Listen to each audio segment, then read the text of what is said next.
एक बार सर्दियों की रात में हम सारे नानी को घेरे हुए बैठे थे और नानी से कहानी सुनाने के लिए जिद कर रहे थे।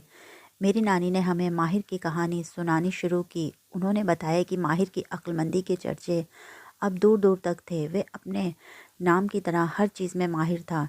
एक बार एक बनिए का लड़का शंभू उसके पास आया और उससे बोला, मेरे बापू मुझे हमेशा बेवकूफ़ बेवकूफ़ कहते रहते हैं, मुझे भी कोई अक्ल की बात सिखाइए।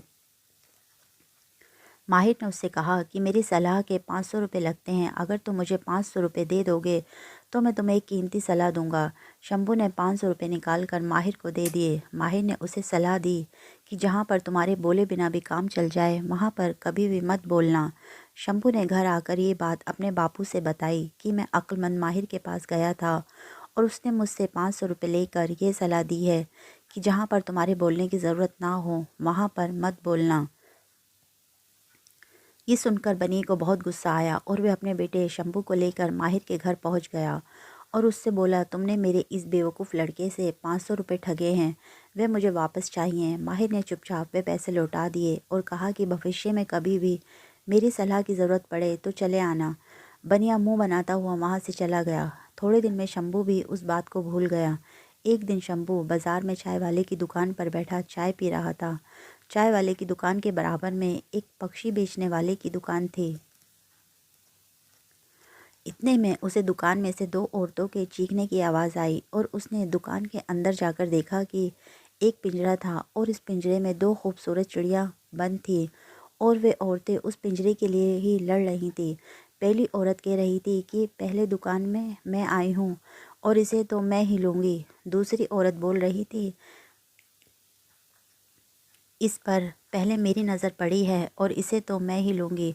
दुकानदार ने शंभू से बोला कि एक सरपंच की बीवी है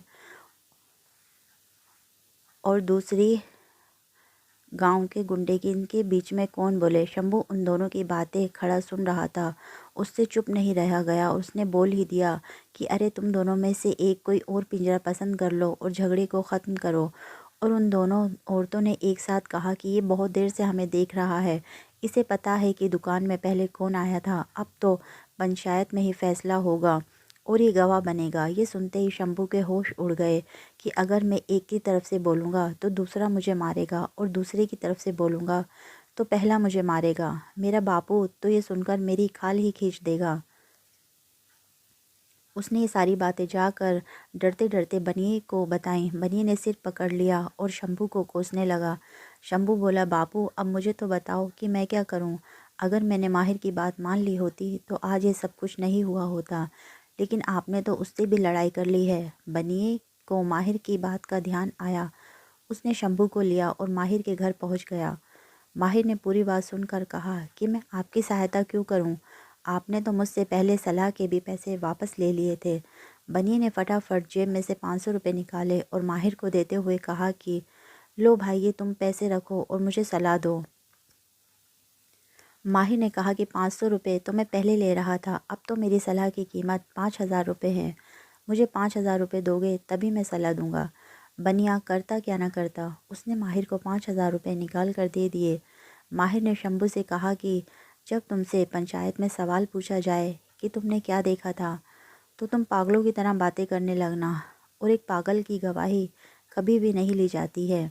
ये सुनकर बनिया और शंभू माहिर के घर से चले गए। अगले दिन शंभू को पंचायत में बुलाया गया और उससे पूछा गया कि पक्षी बेचने वाले की दुकान पर तुमने क्या देखा था। ये सुनते ही शंभू पागलों जैसी हरकतें करने लगा। सरपंच की पगड़ी उतार कर फेंक दी। सरपंच को बहुत गुस्सा आया। उसने कहा कि ये लड़का तो पागल है और पागल की गवाही नहीं चलती है। शंभू और बनिए ने चैन की सांस ली और फटाफट अपने घर का रास्ता पकड़ा।